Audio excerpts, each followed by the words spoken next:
আসসালামু আলাইকুম। রিমন পারভেজ ব্লগ থেকে সবাইকে স্বাগতম।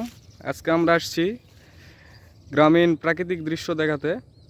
আপনারা দেখতে পাচ্ছেন এই যে আবাদি জমি, কেবল ধান লাগানো হয়েছে সুন্দরভাবে। এখনও অনেক অনেক জমিতে ধান লাগানো শেষ হয়নি। পাশেই দেখতে পাচ্ছেন আমাদের পটলের আড়ানি, যা গোটা বাংলাদেশের মানুষ উত্তরবঙ্গের পটল খেয়ে থাকে। অন্যান্য অঞ্চলে হয়তো অনেক রকমের নাম হবে।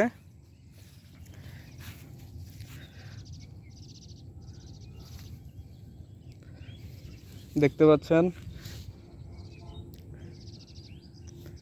বিশাল বড় একটি পটলের আড়ানি।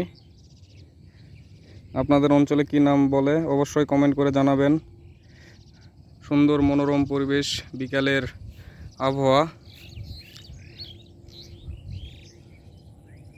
ধন্যবাদ সবাইকে।